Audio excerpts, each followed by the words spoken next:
Hello and welcome to the Hudson Library and Historical Society. If you haven't been here before, this is a program that's part of our Burton D. Morgan Entrepreneurship Series. In the back, we have a full list of all of our programs coming up. In a few weeks, we have something on cybersecurity and Etsy, and then our final MBA Lite program is on April 13th for Understanding Native Advertising. I'm very pleased tonight to welcome John Elsasser. I was practicing it. He's the former Senior Vice President and Chief Information Officer of the Timken Company and a lecturer at Ashland and Malone Universities on Management Information Systems and Strategy and Strategic Planning. He served as a startup business board member and advisor for several companies, including Arcrovi, Tiffin Metal Products, Jarrett Logistics Systems, and V2 Technology. He's an investor and member of East Central Ohio Tech Angel Fund and the recently created Impact Angel Fund. Please welcome John. Thanks, Polly. By no means am I a light MBA, weight-wise, Okay, well, before I start, let me just tell you a little bit about my background, too. I am not a deep technologist. I kind of consider myself either a very IT-savvy general manager or I shouldn't say very, let's say a relatively savvy IT-savvy general manager or a relatively general management savvy IT person. Just to give you a little background, when I got out of getting my MBA, I got hired at Timken, and purely by chance, they put me in an organization called, I think it was called Corporate Systems at the time. And in those days, we still programmed on 80-column cards.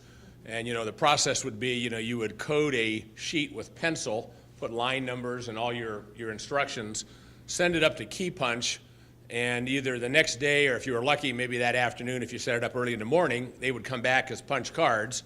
Then you sent them up with a test, basically a logic test program to be run on the computers because computers were so expensive, the time on computers were so expensive, you couldn't afford to run a bad program, so you kind of ran it up to check the logic, and then you would make corrections. And so, about 2 days after you coded something, you actually might run the program on one of the mainframes. So that was kind of my experience. I actually programmed for about 6 or 8 weeks, maybe 3 months, as kind of part of my orientation to being in corporate systems. And then I went off more to the analytical side. And in those days, we probably did as much sort of process re-engineering and non-computer-based information technology work as, in fact, computer-based. So we would tend to do a lot of things with forms and procedures for, in my case, manufacturing areas.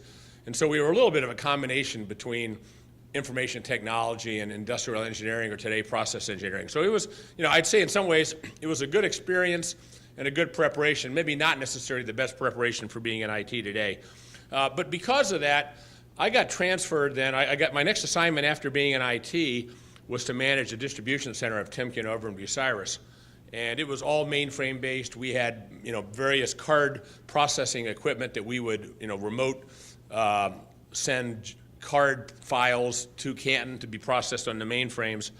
And I was interested in IT because of, in fact, I was talking to Bob back there, I bought a Timex Sinclair computer at the local drugstore and was playing around a little bit with that. I would have it do things like run, some words across a TV screen. That was about as far as I ever got in programming.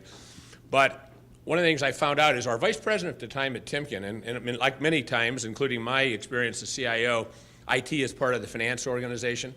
And so our financial vice president at Timken had a very strong order that nobody is going to buy a computer except for systems here in Canton, Ohio. And so we wanted to get a PC. The PCs had just come out. These were PC XTs, I guess. And, of course, we couldn't do that because that violated rules. But what we could do was to buy a label printing system that happened to use a PC as the label printing driver for the printer. And so we did that. And then the next thing we did is we bought a Radio Shack TRS-80, I think it was. And it was a flat gas screen, kind of the first laptop, which we could use. And we went out and started having our auditors in the shipping area of the distribution center, instead of writing out sheets, started putting it into the computer, and then we would upload that to the PC and print out reports. And so, kind of everywhere I went in my non-IT role, then I was always seeing IT opportunities. I went to Brazil after that. Brazil was very controlled in terms of information technology, or as they called it, informatica, and they really didn't want any imported equipment. They wanted you to buy Brazilian PCs with Brazilian software because they wanted to develop their industry. And so we started putting in PCs. I think I was there when we put in the first PCs again, largely in areas of inventory control, production planning, some accounting. And then when I went to Europe after that, I was very involved in putting in our first SAP system in the company. What happened in Europe is we had 3 legal entities: Timken Europa, which was our German company; Timken France, which of course you might guess was our French company; and British Timken, which was our company in England. And they had all been separate legal entities, and then we had brought them together from an operational standpoint, and I was the person responsible for running those. But we had 3 sets of reports. We were sending product back and forth, but really didn't have any way to communicate that. And we said, you know, we need a new system. And so we decided to put in SAP, and it worked pretty well for us. And from there on, later in my life, we ended up putting SAP in the big Timken company. So I do have a relatively decent IT background. It's not deep, certainly not deep as some of you, and so I guess I'll use that as my disclaimer. You know, if you don't agree with me, I may be wrong. So feel free to jump in and ask me questions anytime. I'll certainly leave time at the end of it for any questions you might have. So I want to talk mostly about information technology for the small and medium-sized business. I mean, it's not a whole lot different from big companies. It's just usually a matter of the resources available. And one of the things that's been kind of a pleasure for me after I retired was to do some teaching both at Ashland in the MBA program and in Malone at the undergraduate. And I'll say I've learned a lot from the teaching in the Ashland MBA program.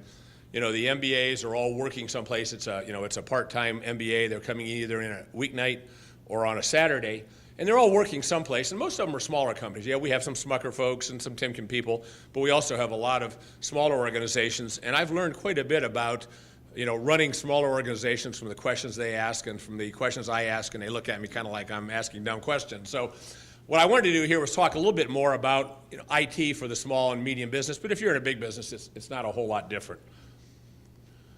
Now, again, if any of you know Buddhism, don't tell me I'm wrong on this, but I might be. A friend of mine from India used to tell me that Buddha said, if you know where you're going, many roads will get you there. And that's what I really want to talk about. So really, this is a lot about knowing where you want to get in your organization. And it can be a business, it can be a nonprofit.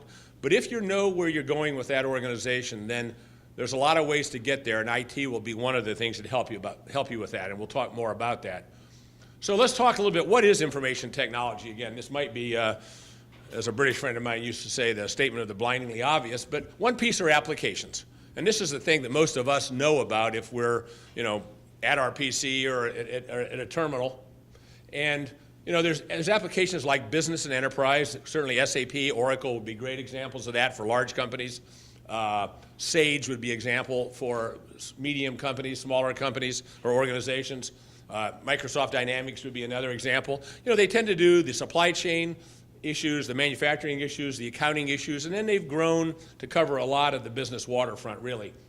Another piece, which is certainly more newer in era than the business and enterprise, is collaboration and productivity. I mean, that's anywhere from our email, although you might wonder how it makes you productive, but I think it does. Texting, all those kind of things in some sense are all part of that issue of how do we work together, maybe when we're not all in the same location anymore or in the same time zone, or we just don't want to walk down the hall and it's easier to send out a note on our PC to somebody. Another one is e-commerce and e-business, obviously got very big in the 90s, and it is obviously is no longer, it really is business, but it just happens to be one of the components. And then I always love the word telephony, I just like to say it, telephony. But obviously I think telephony are really part of the business stack of applications. The area that a lot less of us care about unless it doesn't work, and that's an interesting thing. One of the things I found is being in IT, actually I had an interesting assignment in my last 8 years at Timken. I ran IT in something we called shared services. We had decided not to outsource things like payroll and sort of the non-strategic accounting. Instead, we created a separate organization where we pulled that out of finance. We pulled accounts payable, accounts receivable out of finance. We pulled payroll out of HR. We pulled basically benefits administration out of HR, and we put all of that in a shared service center.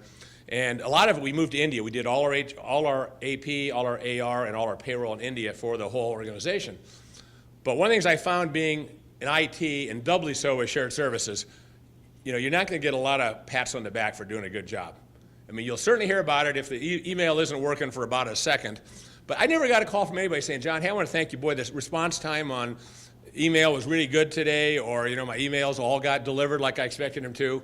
So, you have to have a relatively strong, self-image if you're going to run an IT organization in most companies, because, again, you get a lot of the brickbats and not too many of the kudos. But anyway, this area is particularly that way. At least people, the applications, they kind of know what they are. These things, they don't even necessarily know if they're not in IT. But obviously, servers, database servers, networking, cabling, switching, routers, wireless access points, both internal network and external, operating systems, database management systems, security appliances and software, the desktops and laptops themselves, mobile devices, telephones, PBX, again, part of that telephony, and even printers and copiers. And of course, as you probably know, copiers have really become, they're network devices, and they're relatively important. They're good sources of security problems and good sources of productivity if they're used properly. So that's the infrastructure. So what I think is, just kind of having that as background, I believe that the important thing in an organization is to ask 3 questions about IT. The first one is, what can IT do for an organization? I use organization because it doesn't have to be a business. It can be a nonprofit. But what can it do? Secondly, what should it do? And then lastly, how do we get the most from whatever we do with IT? So let's talk a little bit more about those. In terms of what can information technology do for an organization, I think the key thing is for whoever is asking that question or should be asking that question, it probably ought to be the owner, the president, the general manager. But you need to understand IT trends. You need to understand the IT offerings and opportunities. How do you do that? Well, I think some reading. I mean, if you read the Wall Street Journal, you'll probably find out a lot about that. You might want to go a step deeper if you're the person directly responsible kind of for IT in a lot of organizations, which oftentimes is the CFO. Networking, going out and talking to other people, and then importantly, I was talking to Bob about this, having some trusted advisors that you can bounce ideas off. And I think this is really important. If you don't have a little bit of curiosity about IT, I'm pretty sure you're not going to use it very well. Now, if you have too much curiosity, you may not use it very well either, so it's finding that balance. But certainly, I think that's one of the things you got to do. If we, again, for those of you who are IT people, this will not necessarily be any new knowledge, but, again, if you're a general manager of a company, an owner of a company, and you see some of these things, ERP, MRP, HRIS, LMS, CRM, SCM, CAD, CAM, CAE, VoIP, I mean, they may not have any idea what those are, but it's important that, the key people in an organization do kind of understand what those things are. What do they do for an organization? And certainly, again, I hope you know the LMS is a learning management system. CRM, customer relationship management, company, Salesforce.com is obviously one of the best known providers of that. SCM is supply chain management. ERP is enterprise resource planning. That came out of what was before that, manufacturing resource planning, which came out of material requirements planning, really was kind of the evolution of that word. And all of those other things, the one on the right side tend to be a little bit newer things, and we'll talk more about those in a minute. But I think it's important those who are leading the company have some knowledge about those acronyms, those words, what they are, and what they might do for their organization. If you look at top IT trends, I just pulled this out of one of the IT journals. Back in 2010, they were saying that the top IT trends in those days were software as a service, still very big, cloud computing, certainly can be connected with software as a service, but it's more the using of servers and database servers in the cloud as opposed to necessarily doing an application. You can do cloud computing with your own applications in the cloud, or you can have a software as a service, which is the applications in a cloud also, but somebody else's applications. Virtualization, mobility, obviously in 2010 that was big. Today it's a given. Offshoring, outsourcing, hope you know the difference. We can offshore something. Timken offshored their IT development, a lot of it to India, but it was our own facility. The employees were ours. On the other hand, there's companies all the time that outsource activities, maybe just down the street or up to Canada, but it's not offshore, well, unless you count Canada offshore, I guess. Service-oriented architecture, green IT, social networking, document management and collaboration, including video conferencing, and then project portfolio management, project management software and tools.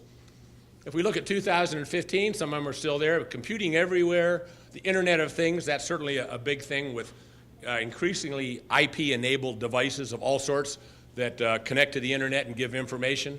3D printing, advanced, pervasive, and invisible analytics, context-rich systems, smart machines, cloud and client computing is still there, software-defined applications and infrastructure, web-scale IT, and security. I mean, security wasn't on in 2010, which I think is interesting, but certainly with everything that's happened over the last few years, we know how important that is. So again, those trends will change, and I think it's not very hard if you're a little bit diligent running a business, just Google every once in a while, what are the top trends in IT, and figure out, what are those would you like to know a little bit more about, what might help my organization be more effective. The next question then is, what should IT do for our organization? I think one of the first key questions is, in your organization, is IT strategic, meaning a core activity, or is it more tactical? And again, it's not, neither one of those are a bad answer, they're just different. I would say at Timken, where I worked, IT was an enabler. I would say at Amazon, IT is what? It's a core activity. And in banking, pretty strategic, pretty core. Manufacturing, probably typically a little bit more of an enabler. And that defines a whole lot of things. It probably defines who the CIO or the top IT person reports to, obviously how they're used, how much you spend for it, or how much you spend on it. But that's the first thing to define. And again, as I say, I don't think either one of those are wrong. Just be clear in your own mind whether IT is something that's truly going to differentiate you from your competitors somehow by being a strategic element, or is it just going to make you more efficient, more productive? And certainly what that's about is matching business requirements. What are you trying to do, your business strategy, where are you trying to go with IT capabilities? So it's that whole long list we looked in the first bullet. Now we start to say, okay, which ones of those ideas out there can make my business better? If you think about it, one of the things when I teach a strategy course, and obviously, so I talk about that a little bit, there's two major forms of competing, right? One, you compete on cost and price. That's the Aldi model, the Walmart model. Or you compete on differentiation. That's Heinen's over here. I don't think anybody would confuse Heinen's with Aldi. Now, they're different because and they're both kind of niche providers. But anyway, if you think about it, and these, again, are not mutually exclusive, but, if you're really going to compete on cost and price, so that's your strategy, then you need to think about how IT can help you reduce manufacturing costs, distribution costs, purchasing costs, all your supply chain. How can it help you reduce overhead and SG&A, sales and general administrative? How can it help you do engineering more efficiently? On the other hand, if your business is really about differentiation of your product or service, then you want to think about, and again, like I say, these are not mutually exclusive. How can IT help me develop products better? How can it help me re-engineer my value chain? And again, think about the value chain, not just what you do inside your company, but how it interacts with your customers and your suppliers. How can you do something with IT that perhaps compresses the value chain between you and your supplier? Clearly, that's one of the things that Walmart's been doing a long time with the information they get out of their POS systems. Customer intimacy, how can I use IT to tell me more about my customers? Well, again, if you use well, that's what a customer relationship management product like Salesforce is supposed to do. Manufacturing flexibility as opposed to maybe manufacturing costs. Now I want to be able to react to providing a lot of different products. So how can I use IT to do that? Do I download instructions to CNC machines as opposed to using maybe IT to reduce labor costs? And then supply chain performance. So those are things we might look at in those kind of strategic approaches. If our company we're going after growth, we might look at product development and design again, manufacturing, supply chain, customer intimacy, collaboration now, because now, we used to be a company that had everybody sitting in Orville or something, and now we've got some folks in London or England and in Japan or China. We can't run down the hall like we used to, so how do we use collaboration tools, video conferencing, obviously email, SharePoint, things of that sort.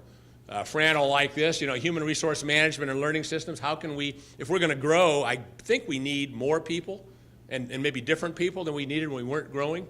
How do we manage that? Again, it's easy for us to think about that we know everybody in our company and everything they can do well, but do we really? And as we get bigger, we almost certainly don't. And if we're international, we surely don't. So those kind of systems become a lot more important. And one of the things I've learned as I've taught my strategy course is a lot more how important HR is. I think we tend to take it for granted, a little bit like IT. I would say if IT is not necessarily a place where you get a lot of kudos, nor is human resource management usually. But yet when you think about it, it's an overly used statement that people are a real asset, but they are. And whether or not it's the people we have today, or whether it's how we recruit them, train them, motivate them, reward them. But those are really critical, and IT is important to doing that properly. Obviously, administrative productivity could be important here. And then if we think about international expansion, again, product development still important, supply chain, and again, customer intimacy, collaboration, human resource management. So again, what I want to say is, depending on what you're trying to do with your organization, different aspects of IT and used differently are going to be important, and that's what you have to think about in this second question. What can IT do to make us successful? Yeah. International, are you going to discuss, or have you had difficulties, issues with IP, intellectual property protections? We've had two problems. One clearly is protection of IP from a legal standpoint. Right. And then the other one, which is kind of related, maybe a little different, but there's also issues about data, where it can reside. If you have employees in Germany, you can't store information about them in the United States without their permission. And if you do that, and they want to make a case of it, you're going to have a little bit of a problem. But yeah, certainly, as you expand internationally, although clearly people are hacking into stuff in the U.S. and of people that aren't even operating internationally. So, the good news about the internet is you connect everybody. The bad news is you connect everybody, and so, you're more vulnerable, which is why security is probably on that list of top trends in 2015, and maybe wasn't in 2010. Then the last question is, how do we get the most from our IT activity? So we know what's out there. We've kind of decided, okay, what can IT do to make us a more effective organization? And now we say, how do we get the most out of it? So just some kind of random thoughts here. First of all, I think the first question you got to ask is, are we spending too much or too little? It's always good to have some benchmarks. We did a lot of this at Timken. The range of what people spend in IT, and I'd be interested in your views, particularly if you're not in a large company, but the range is probably about 0.5% of your sales to 7%. Not surprisingly, 7% would be a bank, a financial organization. 0.5% would probably be a mining company or something like that, maybe. The average, as far as I can see in the United States, actually around the world, tends to be at about 1.6%. So, if you're, let's say, a $100 million company, somebody do the math for me. What should we be spending, about $160,000 a year in IT? Does that sound right? Again, does that sound about right if you're in that kind of a company? Now, again, don't take solace if you are at that average, because a little bit like the statistician who put his head or her head in the oven and their feet in a pail of ice water, on average they felt fine. And so you got to be a little careful about being average, because again, you're probably not an average company. If you're in the financial industry, the average is not going to be 1.6%. If you're trying to grow and differentiate your product, your average, you probably shouldn't be happy at 1.6%. You probably ought to be spending a little bit more. And obviously, if you're bigger, there's some economies of scale. But again, I think it's an important number to look at and ask yourself then, where am I compared to what I think my industry is? And I can get some information from various sources on that. And again, why should I be different? Maybe you should. Maybe you ought to be average, but you might say, why should I be spending twice average because of what I'm doing? Secondly, this is a really important question then, how much of my spend is for build versus run? If you're spending all your money just keeping the lights on in your IT organization, running the applications you have, and you're about at that average, you're probably spending too much money. And you ought to say, hey, how can I in fact spend less on keeping the lights, and hopefully there's some opportunities to invest in some areas to make my business better. But it's also possible that, I doubt it, but you have everything working perfectly, then you really ought to say, how do I keep that basic spend low? Are we getting the performance and capabilities we need? And some questions there are, should we outsource our activities? or should we insource activities? Are we paying too much for an outside service that we could do internally better? Or more likely, I think, particularly in the small and medium companies, are we doing things internally that, we ought to probably look at a good provider outside? We'll talk about that in a minute. Are we exposed to excessive risks? Do we have old technology, out of support hardware and software? As I've done some work with small companies, that's all over. They've got old PCs that, aren't capable of running modern operating systems and modern security. They've got, applications, enterprise applications that are out of date, and, they really have no way to get out of it, but they're running. Yeah. What's your kind of belief on software relicensing, licensing, and staying current? We're solicited by salespeople that are saying we're going to lose our support unless we renew our licenses, and then that leads to upgrading equipment. Yeah, yeah. And Well, that's it. what it turns out, these are CAD systems. Okay. What it turns out to be is very minimal changes to the software. Right, in terms of features and functionality. Exactly. Yeah, yeah. And it really grinds. Oh, yeah, yeah. Yeah, I don't have a good answer to that. I mean, I think there is going to be a point where you have to do it. Yeah. I don't know when that is. I mean, I have a side business. I own a restaurant, and I have QuickBooks. I use QuickBooks for my accounting. It's 2012. I was going to keep using it, but they just sent me a note saying if I don't upgrade it, I can't do my online, online banking and reconciliation. I don't do much of that, but I don't think I want to give that feature up, so I probably am going to spend the $250, but that's not, no, right. So I think you got to find a happy medium there. When do you really have to do that? And that's again where I would say, the trust, depending on how large your organization is, that trusted advisor in terms of somebody that can kind of give you some of that advice that isn't selling the software. It's nice to have kind of an impartial person that says, I'm not selling you the software, I'm not selling you the hardware. You're okay, we can manage that, or you truly are getting to the end where if that thing doesn't work, there's nobody that's going to fix it for you. So it depends how mission critical it is. Can you last for a day without it, or can you only last for a couple of minutes? Lack of security tools and capabilities, and then, reliance on a few key people or shaky service providers. And there's both of those. I mean, I've talked to a number of people, in small companies, and I understand that they have one IT person. And that person's a network person, and, they're really good, but, as I was talking about, what happens if they decide, they want to do something else? And they've got all the passwords, and again, they're not trying to be malicious, but nobody else knows that. And where are those passwords? Who does know how to fix this old system that we have? You bring somebody new in, they probably don't know those old operating systems and applications. So you do have to be careful, I think, of being too thin on the inside. On the other hand, there are service providers out there too that probably aren't really doing the right job for you. So you need to take a look at all those three questions. And then back to where we started, do we know kind of where we're trying to go? We know where we're trying to go as a business, hopefully. We have a strategy and a plan to do that. And then I guess I say, do you follow kind of it's out of Alice in Wonderland, if you don't know where you're going, any road will get you there. Who said that? Was that the rabbit, I think? But anyway, if you don't know where you're going, you can do anything. Or do you follow Buddha's advice, which is if you know where you're going, then, as long as you know kind of that I'm trying to go to Hudson, I can take a few detours as I find that there's a part of Route 8 that's closed, but I know I'm going towards Hudson as opposed to I think I'm going towards Mansfield or New Philadelphia. So if you have that information plan, and again, that's where I think it helps to have that kind of be able to step a little bit away from the business, ask those tough questions about what can IT do, what should it do, and then build a plan that fits the needs of the business and the realities of IT technology or information technology and what you can afford. I mean, again, it's not sort of money's no object for sure.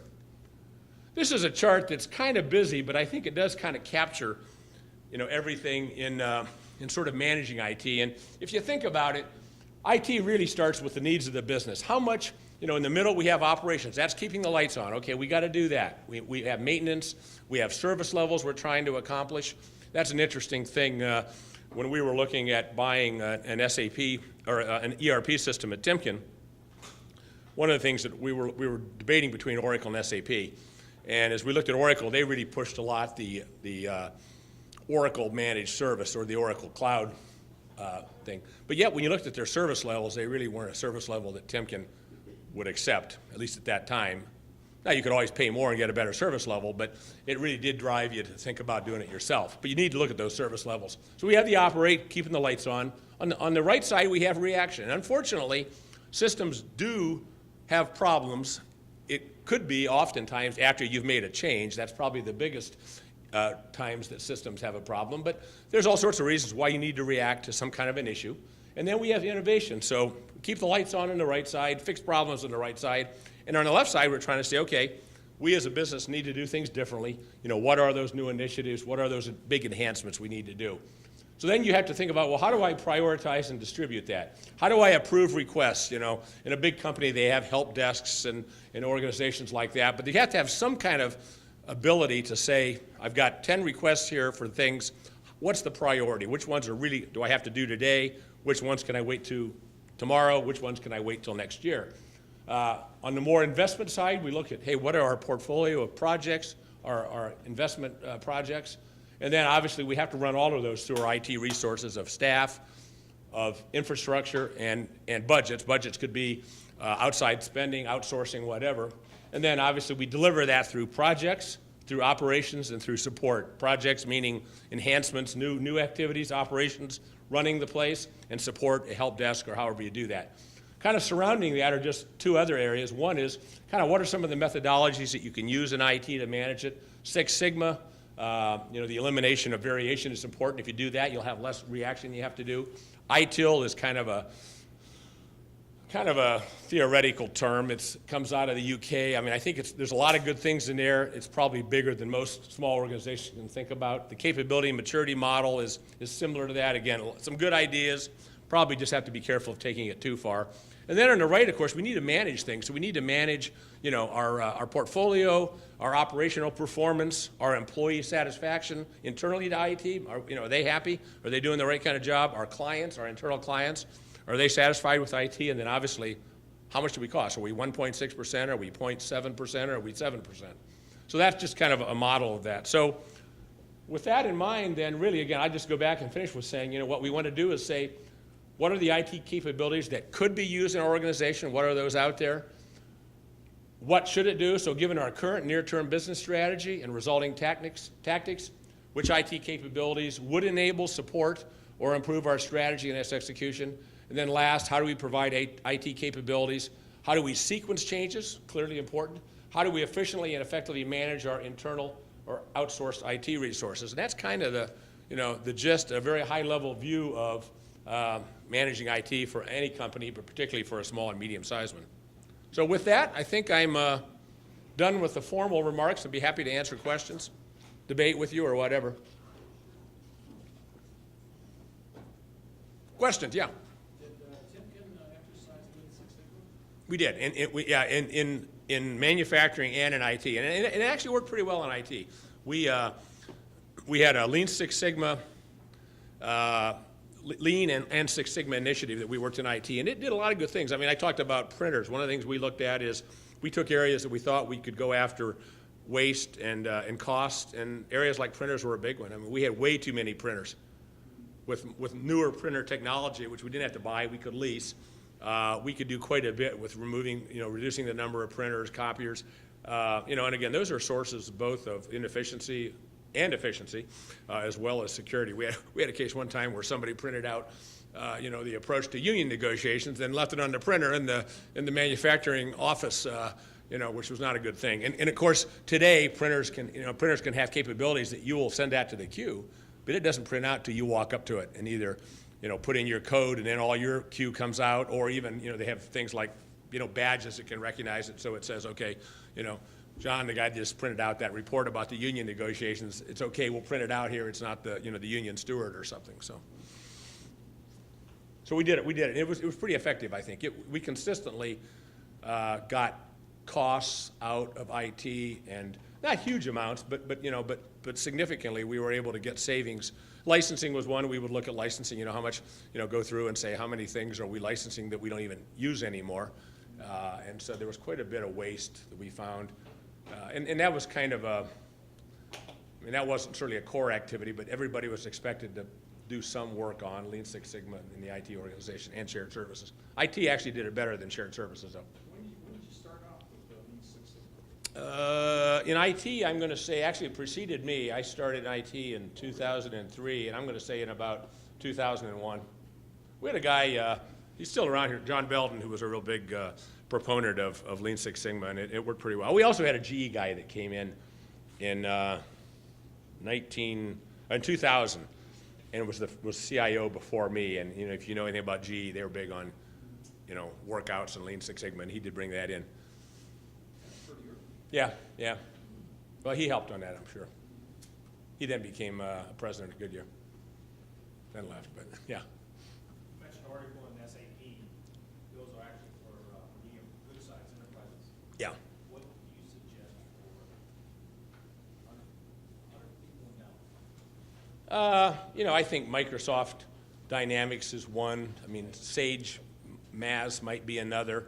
And of course, the other thing I found is, which I didn't know about in the Timken world, there's quite a few kind of industry-specific software out there. I did a little bit of work with a printing company, and of course, printers today are pretty automated with, sending print jobs down to even traditional presses. And in that industry, there was a couple companies that just focused on kind of a combination of ERP and CAD CAM for printing industry. So I think there's quite a few out there. Yeah, Bob. Yeah, I was just going to say, especially when you're taking a look at an ERP type of solution, there's a lot of small, mid-sized service providers who are mostly moving to the cloud. Yeah. So you've got a lot of cloud-based ERP type systems that are available now. Yeah, I don't think today I would install an ERP in my own operation unless I had to. Yeah, I would tend to agree. I mean, it's an infrastructure. Yeah, right. Yeah, right. I mean, yeah, there's no black or white, but I think I would certainly look real hard at a cloud-based ERP provider before I, put in the servers and bought the application. But because that's one thing. To some degree, I think this is true, and somebody can correct me, but in most cases, if you're using the cloud, you don't have to worry about things like the upgrade that you ask about. They do that for you. Hopefully. Yeah. Oh, yeah. Right. Well, hopefully a lot of times it's in your ongoing annual cost. It depends on the approach that the vendor is taking, because in some cases what the vendor is doing is the exact same service, exact same application is true for every one of their subscribers. Yeah. So you're going to be upgraded when they upgrade. Right. Yeah. Classic example of that would be Office 365. Right. Yeah. Whereas in other cases, which is great unless they either take away features that you wanted or introduce features that are really annoying. Yeah. In other cases, they stagger them, but those are usually a bit more on the expensive side. Yeah. One thing I was going to say too, and I did mention, I think, and I don't want to overstate this too much, but I do think that a real opportunity for business in this country, probably in any country really, but if you think about how many people are employed in what's defined as small and medium business, it's big, and they're a huge part of the economy, and yet I have a feeling that they probably are using IT a little less well than they should in general, and I think there's a great opportunity kind of for, I'll say, American productivity if we could figure out a way to get smaller and medium companies to use IT better. And one of the things is having good local service providers. Again, Timken could afford Accenture as a partner either to run the infrastructure or to run the SAP environment. Obviously, that's not nobody. I don't know what size you can be to afford Accenture, but you're not going to do that at a $100 million company unless. So the question is, are there good service providers out there that can help companies, use IT a lot better? And I think the answer is yes, but it requires, looking for them a little bit. It's still a pretty fragmented industry. Yeah. I have an architecture firm, and we have to do. Not IT architecture, right? Real architecture, okay. And there are constantly new programs coming out, like BIM, Building Information Management, and some of the firms in the city where my firm is brag about remote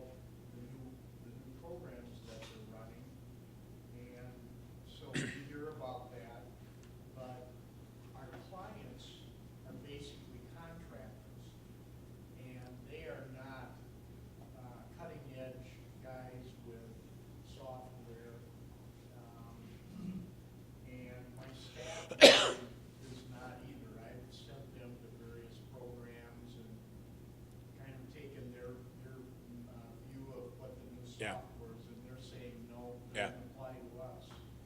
And so what we try to do is just kind of lay back and be maybe 4 years behind time. You want to be a follow, I don't know what, you don't want to be on the bleeding edge or leading edge.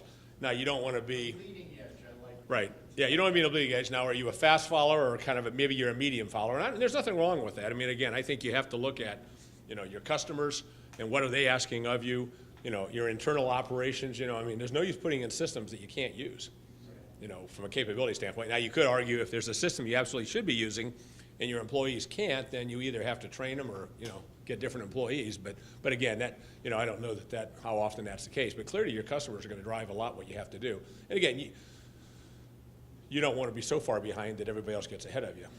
No. Now, it's a fine line how you do that. That's why you get paid all those dollars. Yeah, so startups, small businesses would then really need to outsource the IT.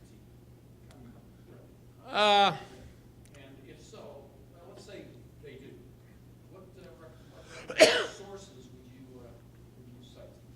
For- Recommended sources for outsourcing IT? Well, I mean, if I was a real small business, I probably would use QuickBooks, I mean, again, there's a lot of bad things about QuickBooks, but it works. And I'm amazed at the size of some companies that use QuickBooks. And, again, if you don't want to install QuickBooks in your own server, there's QuickBooks Online, and so, I mean, that's certainly doable from an accounting standpoint. Depending on your company, whether you need sort of the classic ERP, I don't know, I mean, some of that supply chain, if you're in a service industry, that's probably not very relevant. So, yeah, I don't know that I could give you any, again, a couple of different options. One would be do some research yourself on the internet. Secondly, find a couple of local service providers and ask them, hey, here's who I am and what ought I do. I mean, I've seen a number of small companies, startup companies, and they get by on pretty limited IT early on. But I also haven't seen a lot of small startup manufacturing either. Most of the startup companies I've seen are in the IT area themselves. So their big thing they need, besides their own product, which they're developing, is an accounting system and maybe some kind of a CRM system. And CRM, I think definitely you want to source that from somebody. And again, obviously, Salesforce.com is a good example. Somebody was just telling me there's another CRM that's, I think it's out of India. But it's pretty good, I mean, again, it doesn't have all the bells and whistles of CRM, but, for a startup company, it's probably pretty good. If you're going to get real successful, you obviously have to think someday, how do I transition from QuickBooks to something bigger? But, I wouldn't worry a whole lot about that when you're trying to start a company. One of the things I would suggest is, first of all, talk to your peers. Talk to people who are also starting businesses, not necessarily in services or whatever. See what they're doing and how they're doing it. One of the other things is taking some of the points that you made, is try to figure out how tough is your IT going to be in terms of, do they really need to know what you do, or are you just looking for that, I call it plumbing, trying to keep the lights on, in which case any other company that's about your size. But one of the best referrals you're going to get as far as the providers is from people who are using that service with firms. And those are the best people who can tell you. Yeah, I think that's a good point. I think a lot of times, unfortunately, again, and I don't know what it's like if you're, kind of from this area, but I know in places like Canton, it's not the easiest thing. There's not really good formal networking organizations, but I think, between, if you're in the Chamber of Commerce or, various, you'll find, you can talk to people and say, hey, what do you do for your email provider? What do you do for your accounting system? And, get some ideas about what's working and what's not. I think networking is not the computer networking, the true networking of people is a really good way to learn some things. Yeah. We've had some luck with an outside consultant who set up our server and our network and so forth. He provides additional services, and we had some problems with employees, and he was able to remotely shut down their workstations at the moment we terminated. Yeah, yeah. And that was pretty cool. Yeah, oh yeah, no, yeah, it's, certainly, again, in your business, it's, people are your asset for sure. And yeah, so you don't want them to take too much of the knowledge out or other things too, yeah. Yeah, and I mean, that aspect of security, you know, increasingly, you do need to know what your employees are doing. And then, you know, this idea of some people, when they look at outside service providers, they say, well, you know, I kind of look at it as my plumbing provider, no pun intended, and I'll call them when the pipe's leaking. Well, that might be okay in plumbing, maybe, although that even kind of goes against the notion of preventative maintenance a little bit. And I think just like preventative maintenance in the, you know, the physical world, I think a managed service approach where you actually have people coming in, you know, if you've outsourced somehow the management of your infrastructure, they ought to be coming in regularly or dialing in from, you know, their location and looking at things and making sure they're working, getting reports as opposed to, you know, waiting until it breaks. You're not going to be happy with the result, and they probably aren't either, really, you know, so.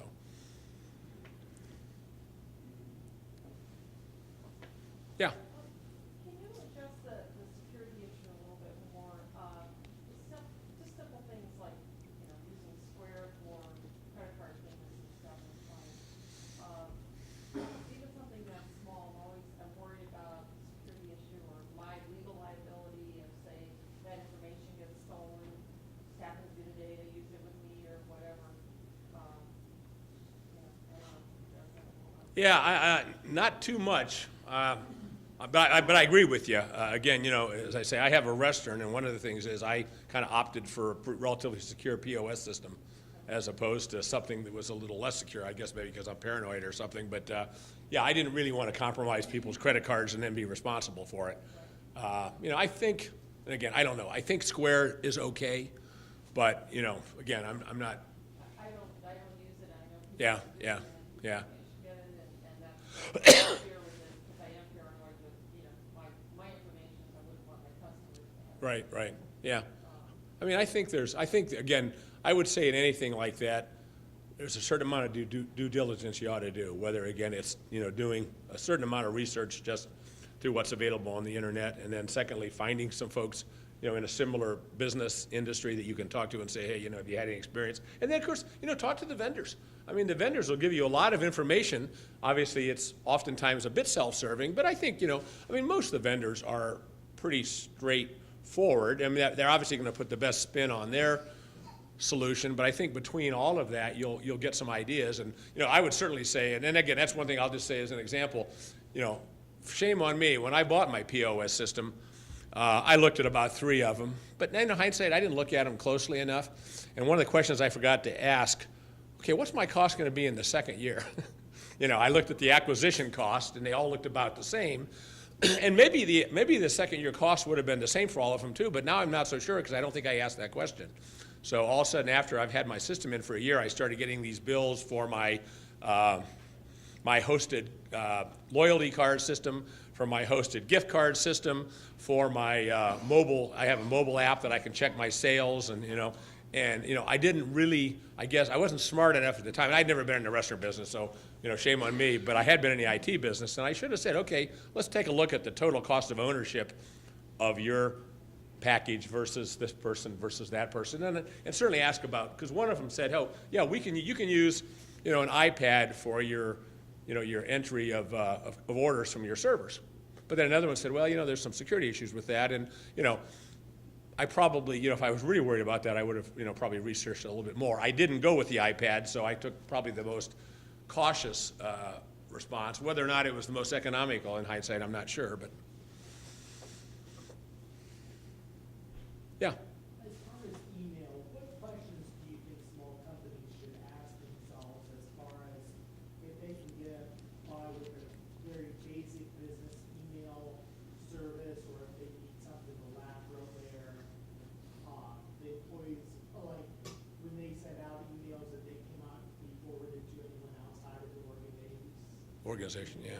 like certain keywords in the body prevent it from being sent in the first place.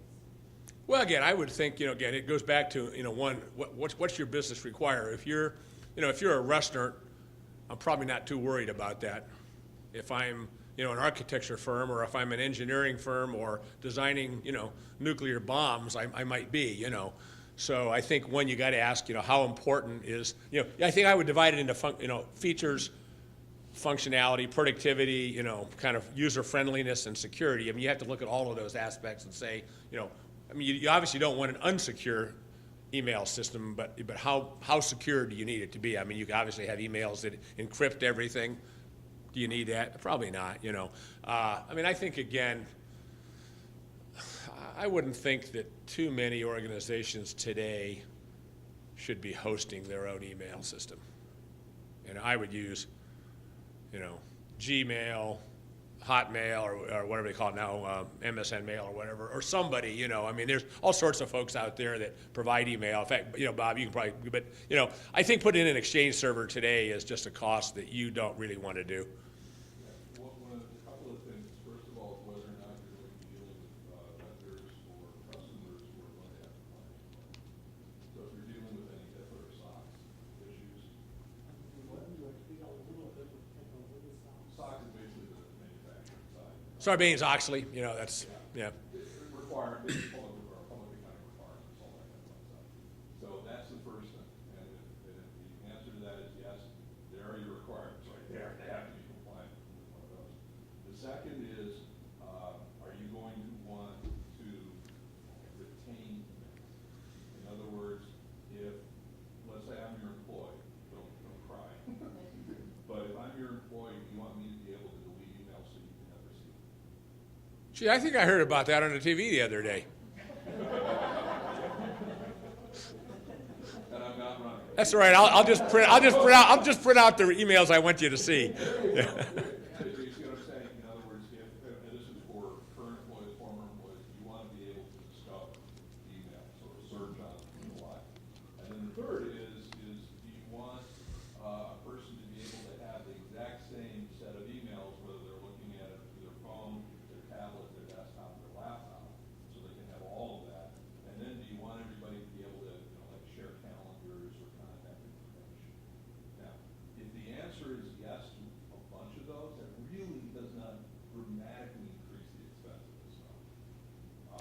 But it cuts down the number of vendors who can easily provide, basically you're looking at either a Microsoft solution or a Google solution. But they're not that expensive relative to everything. Fairly bad. Yeah, I mean, if you, like I teach at Ashland and I teach at Malone, and they have both switched from internally hosted email systems to Gmail. Now, for the students, initially they just changed for the students, and then and kept the faculty on their server, I think because of, I don't know what, security or something, and then over time they migrated everything to Gmail or MSN Mail, so, yeah. Yeah, I just, question maybe for you later, Bob, I asked you, but throughout the whole group, but our concern, I work with, just a lot of confidential medical information, so, for example, we encrypt all of our emails, through Zip, but, it takes a lot of time, but, my thought is, how secure are the things that are out there in the cloud versus, I've been reading, I'm not gonna get a clear answer, but how really secure is it in the cloud versus sitting on the laptop? Do we just leave it all out there in the cloud? Because then if our laptop is stolen, we're not worried about it. It's tough to encrypt the laptop unless it's a Mac. Those issues, I don't know if you can touch on that or otherwise go. I mean, go ahead. I mean, yeah, go ahead. Whether it's cloud or on-premise, a poorly configured scenario or a poorly configured service is worse or better than a well-configured solution is better than a poorly configured solution, whether it's cloud or on-premise. Okay. The first thing I would say, and this would be the one thing that I stress more than anything else, is backups. If you do not have, you name the scenario, the last gasp of recovery is a backup. If you think you have backups, but you haven't tested them, you don't have backups. Okay, so you need to test the backups. And I only put that up because lost server or laptop or anything like that.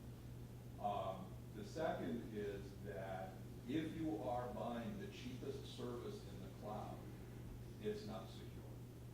If you are buying the cheapest servers, and the cheapest laptops, and the cheapest software, it's not secure. And if someone is telling you, yes, it's secure, and patting you on the head, don't worry about it, it's probably nuts. Well, I wonder, like, it's Dropbox. No. I don't, It's a consumer problem. yeah. Now, they've added some pieces, parts to it to create, but it's really just a way of organizing.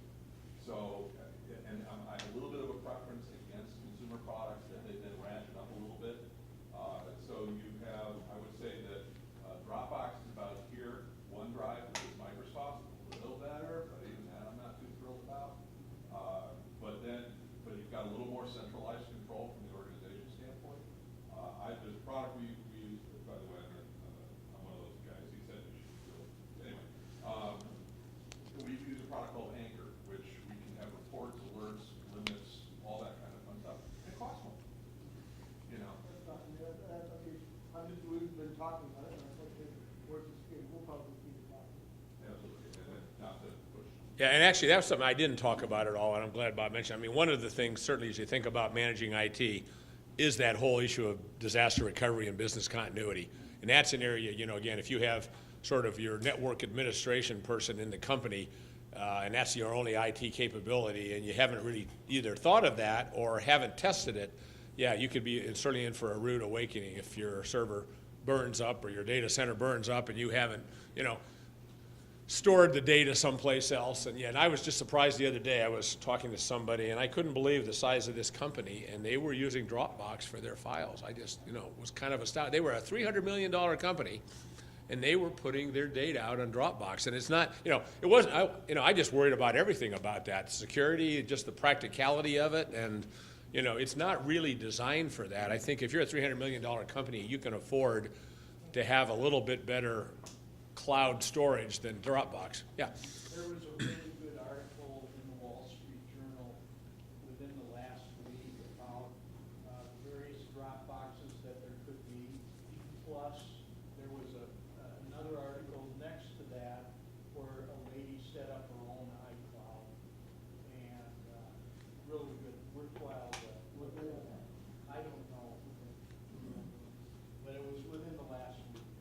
And by the way, sir, you had a question about the software, the CAD software. One thing I would strongly recommend is make sure you have a copy of every licensing.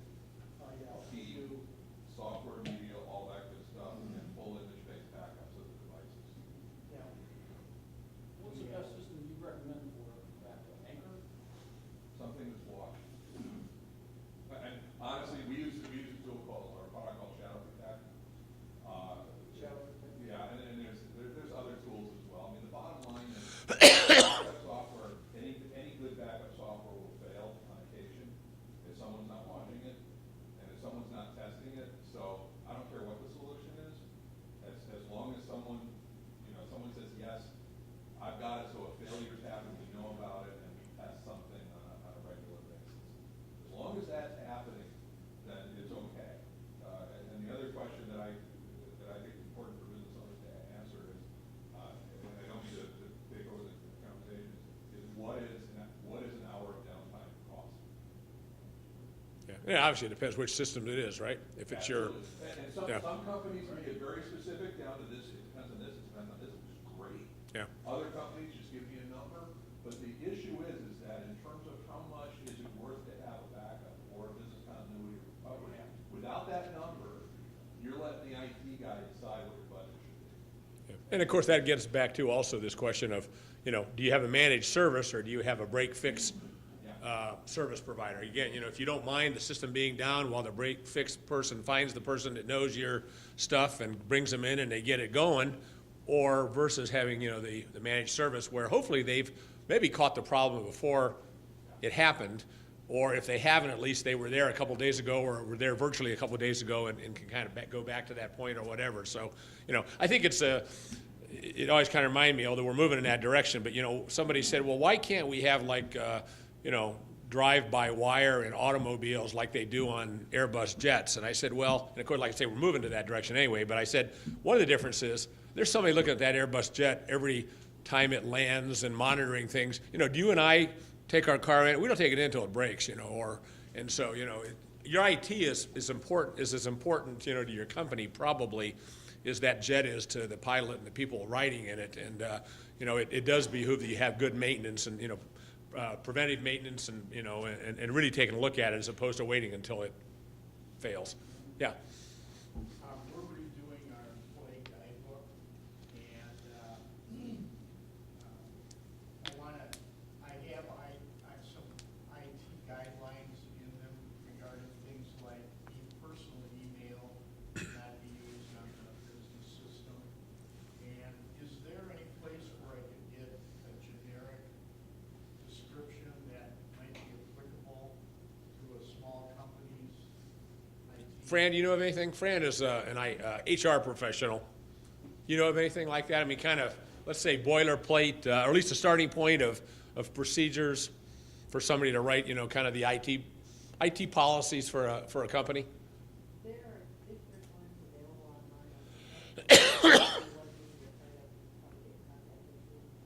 online. I'm sure, again, I'm sure if you Google it, you'll find, like some of those. And yeah, again, and that's a good one. The questions, certainly there's a lot of moves today to people bringing in their own devices. What do they call that?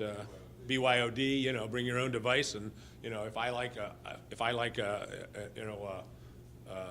MacBook, I bring it in. If somebody else wants a Windows 8 and some, and I know that there's going to be some move in that direction, but I think, again, to have a well-operating, if you want to do that, then you better have the right environment to allow that to happen. Whether, again, and I don't know, I mean, some of those things are clearly policies. We had very strict firewalls and set at Timken at one point, and it really didn't allow people to go to things like eBay. Well, our president wanted to go to eBay over his lunch hour, and so we were able to change that policy, And it probably wasn't, I mean, there's things that are time wasters and there's things that are dangerous. And of course, the other thing, and a lot of these things today, you can tune them. You can say that you can go to eBay, and that you can't. I saw a demo of one of the, I don't even remember which one it was, but one of the firewall network, management providers, one of the appliances, and it was amazing, what it could do. Again, I'm not, a detailed infrastructure person, but I mean, they could say, you get this kind of speed to the network, you get a different speed because you're in engineering and you need it, and you're in, accounting and you really don't or something. And they would allow some people to have access to certain websites and others not. Obviously, they can send out an alert that, you're going to the competitor's website if they wanted. So there's a lot of power there. I'd say the policies, you can certainly find examples. And again, I have a feeling, you could probably call a couple other, you don't have to call one of your competitors. You could probably call an accounting firm, your accountants or your lawyers, and say, hey, do you have one? And if they do, can I take a look at it and see how much of it makes sense for me? Yeah. Yeah, Fran. Regarding the firewall, when I first started with Timken, I wanted to do research for the University of Akron, and the firewalls wouldn't let me. Yeah. Because your folks said it was too open at the university, but eventually they did that. Yeah, yeah. Changed something around. Well, security people a lot of times are a little bit paranoid. Yeah. Yeah. For that issue and everything, if you stood back there, you see all these things out there where, I was real ticked the other day, I was going to work, and I'm running around and realized, I got a new card from Home Depot, it had some issues, so it's a new card, and they have a new card. And I think it seems like, they get through Home Depot, they get through everywhere else. Is there truly, when you say you're opening it up, is there protection, is there a way of like, this firewall not reachable here or no? Yeah, don't have a network. All unplugged, no electricity. Yeah. Yeah. Probably. I understand, I'm just. No, there really isn't, and here's one of the other things. Probably, was it about 25 people here? Probably 22 of your mobile devices have firewall. Okay? And probably half of the devices here, you guys are accessing work information. So probably half of you are accessing work information on machines with fiber.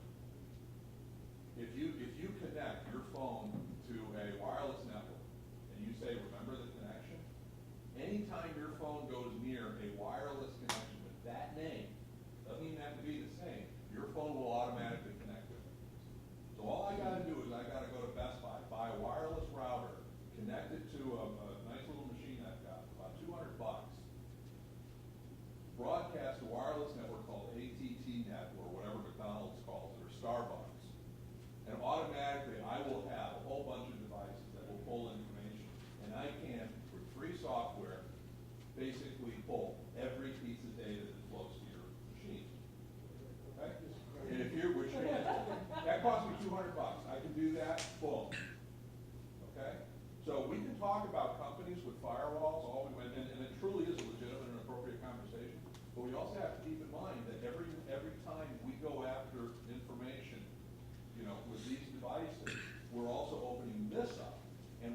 disconnected to, we're opening that up as well.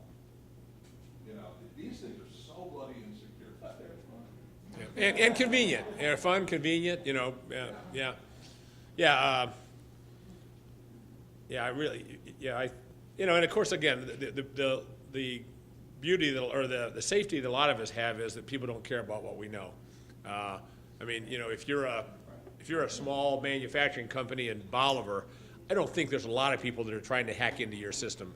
You know, if you're obviously Home Depot with credit cards, or you know, anybody with financial information, I mean, obviously there's a lot more reason to do that. Or if you're a, you know, a government contractor and there's somebody out there that wants to get that information, like I say, I don't know that. Now, you know, and again, you know, clearly in the business world, there are some people that, you know, there's some countries that practice espionage. But I remember when I was relatively new in the business world, that, you know, on Air France jets, the French government allowed Air France, or encouraged Air France, to have microphones in the first class seats so they could record business conversations. So that was before IT, but, you know, they were, you know, there was hacking then of, you know, of a more traditional kind. So I guess a lot of cases, you know, you got to ask, first of all, you know, how risky, how much at risk am I as a person, or am I as a business, in terms of people wanting to get that information, and then, you know, take the appropriate steps. And yeah, I'm sure, again, a lot of Bob's cautions are correct. I have a feeling that a lot of us on our laptops and mobile phones probably aren't as secure. And of course, that was the beauty of the BlackBerry for years. I mean, that's why, you know, and there's still places that use BlackBerries because they're a little bit easier, I think, to make secure than an iPhone, you know. Yeah. Maybe Bob can answer this too, but I've asked. I'm glad I brought him along. I have an Apple device that I do most of my design work on, and, you know, put in the content and stuff. Everybody I've asked, you know, how do I secure this? How come I don't have to buy a, you know, device, something to secure this versus my Microsoft machine, my Dell computer, whatever? Say, oh, Apple takes care of that. You know, which I absolutely do not believe, but I don't know. I mean, historically, there just weren't as many of them. People weren't trying to hack into them as much. Whether they have a whole lot more inherent security, I don't know. Apple machines are incredibly powerful. They are great because one company is pretty much designing and manufacturing all these components. So you don't have a company who has a history like Microsoft did of trying to satisfy every vendor, every way, with every permutation. The just core structure of those are just so against each other.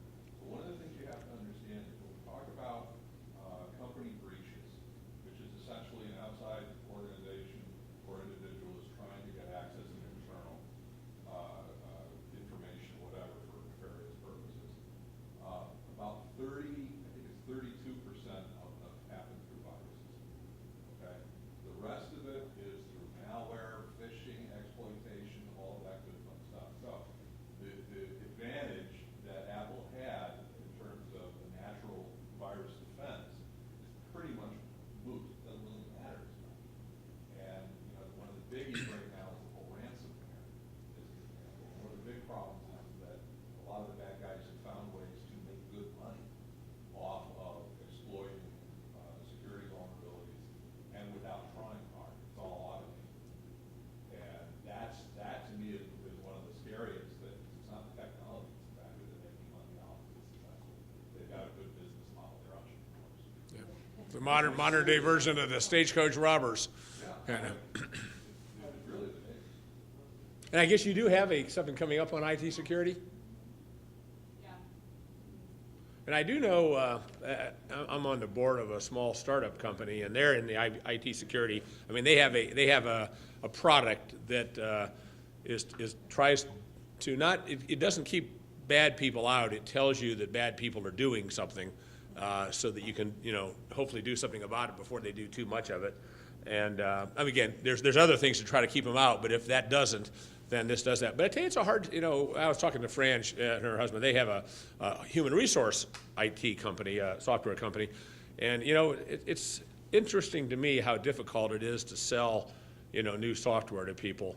And in this case of cybersecurity, you would think with, you know, the Home Depot vulnerabilities and all these folks that, people would just be lining up to buy it. But it's, until you actually get it yourself, people are a little bit reluctant to try, to do some of these things.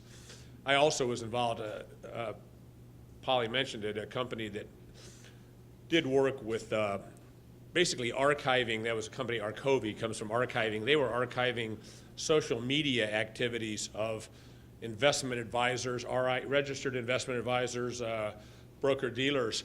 And by SEC regulations, anytime you do, if you're a registered investment advisor or whatever the other term is, and you put anything on LinkedIn about your business, you're really supposed to be able to, show what you said. Like, you don't really want to go on there and say, I can guarantee, a 50% return per day or something. And you would think that people would just flock to make sure that nobody was doing that. They had a heck of a time selling that until somebody went to jail for it. People didn't, they were going to spend money on other things. Yeah. My background is medical malpractice insurance for physicians, and many physicians even buying all their servers and that. The idea of having even cybersecurity insurance, we're like, oh, I don't need that until they get a server stolen and they realize the cost of it from it. And I would say to them that the only crime that can be perpetrated on you for which you're responsible for the crime is cyber hacking. So someone comes in, does a crime, all of a sudden you got to notify every customer, every person, for the cost. It's astronomical. Yeah, oh yeah. So I just say that, I don't per se sell it. It is so dirt cheap to buy a cyber liability policy. You think that if you go to an agent who really knows their stuff, you need one, I can send you one or two, because for $500,000, $2,000, whatever it is a year for a basic company, have well worth it. Yeah. Because it covers all those government requirements that you've got to notify people. Yeah, if you got financial data, Social Security number stored, or health care, you better be doing something, for sure. I just, Yeah, Bob, and then, I was just reminded that I'm actually going to speak here 2 weeks. oh, wait, on cybersecurity? Yeah. Okay. So if you're not doing anything, you want to. Yeah, I think I'll send my guys up here to the company, so. Yeah. You probably want one or two more questions, Polly, Max? Okay, go ahead. Two things that I can think of about where to start using cloud for backup is, with everyone getting hacked, every Fortune 500 company, someone's trying to hack in. How much safer is it either to keep it like small companies under 10 million, to keep it on their computers, which no one's going to try, very few people are going to try to hack a tiny company. Just your employees, but yeah. A server farm in another state. Yeah. I mean, in general, what is more secure? Well, I think Bob was saying, really, they both can be relatively secure. They both can be, again, I think if you're a small company, again, the question is, if you're a small company, what are you storing in the cloud that you're worried about losing? Financial data. Do you really care? I don't know. How likely is it that somebody is going to use that of all the data that's, is somebody going to go to that cloud provider and look for that company's data? I would doubt it. But again, I'm not giving you advice there, but I would say, you're probably pretty safe as long as they've got it reasonable. The measure I would do is, first of all, if you go with the cloud, you need to go with a cloud provider where the provider cannot access your data. So it's encrypted in such a way that you get a key, and without the key, it's not breakable, right? And also, as far as the terms and conditions, which these days everyone just hits a step and never Right. glances at the headings even. Does the cloud, at the server farm, do they erase all your data when you close the account, or do some of them keep it indefinite? No, they will tell you how that one, again, if you're going with the corporate level, so you go with a company that actually does this serious. If you do it for consumer level stuff, then it'll be. But if you go to the corporate level, they will tell you, they will give you a time frame for how long that they will keep it, and then they will wipe it out. Why do they do that? Because they don't want, number one, they want you to basically come back quickly if all of a sudden you discover. And also, they don't want any possible liability of that data being there in case something inappropriate does happen. So for the commercial level guys, it's in their best interest to clear off your data when you close it. And I think one of the things that, it's good, I'm glad Bob is here. I think one of the things, and I'm going to say, and in northeastern Ohio, how many Bobs do you think there are? I don't mean you. I mean, company. How many service providers like you that I mean, being honest, service providers about your size and capability. I mean, There's a good number. yeah, there's a good number. So one of the things is, again, I would say, if you're a small organization, don't try to become an expert at some of these things. I mean, it's so much easier to go to ask 3 companies like Bob to come in and kind of give you a proposal for some of these things. Again, I'm sure that you can hire a little bit of time kind of on this strategy side to say, hey, I'm right here now, I'm not talking to you about running my server. I just want to talk to you kind of about my architecture and ask questions like that. And again, it'll cost you some money, but rather than you try to become, you got to, again, if you're running a business, making widgets or, selling financial instruments or, designing buildings, you don't really want to become an IT expert. I mean, that's what I'm trying to say. You need to be aware of it and ask the right questions and kind of know how IT can help you. But I think unless you can afford, and this is a guess, I'm kind of BSing you a little bit here, but I think unless you can afford 5 IT people, I don't think you ought to have any. It's kind of my view. And lastly, That might be a bit extreme, but you can't afford. If you can only have 1 IT person, you shouldn't have 1 IT person. are they all about the same on policies? Like, I think it was Verizon got some backlash because they were giving the federal government all this data without any warrant. Do these cloud backup companies, when do they, like, if any street, patrol cop walks in and says, hey, I want this data, do they release it, or do they never release it without an official court order? Yeah, I think the telecom companies are a little bit different because they're so regulated, and the government, the government, he who gives can also take.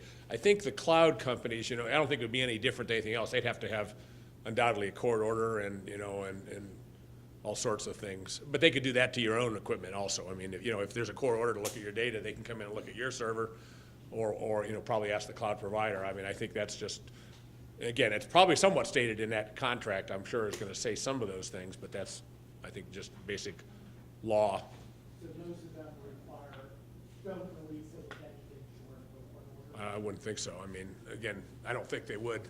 Do you, Bob? I would keep in mind that the term court order has gotten a little slippery over the past. But I would also say if it's encrypted, then fine, I got your encrypted data. Right. Then it's between the person asking for it and you to get that. Encryption, security, all that, it all just keeps the lazier people away. So any code can be broken to a certain degree, but as long as it's encrypted, it's not going to be used. And I do just want, I want to back up a little bit again. I don't know whether 5 is the right number, but I do think, again, in a small organization, you got to ask, how much IT skills can I really afford? And, I did some work with a company. We were going out and talking to people, and I was amazed at, again, how many people had one person who was their IT person. And again, that person knew the passwords to get into the system, all those kind of things. And, none of us we're not bound, by chains to work at some place. We don't live forever. And I was just amazed at the risks that people took with that. And so, like I say, I think if you can't afford a couple people, and I don't know whether a couple is 2, 3, 4, or 5, I really think, again, I'm not saying don't use IT. I'm saying look at ways that you can bring IT expertise into your company without having to have it there full time. Because, again, the other problem with IT is, just like we're talking here, there's application knowledge, there is, server operating system knowledge, there's database management knowledge, there's security knowledge, there's, network knowledge. It's not a lot of people that can be equally good at all of those things. And you don't really, many companies don't need a full-time network person or a full-time, security person, but they need parts of it.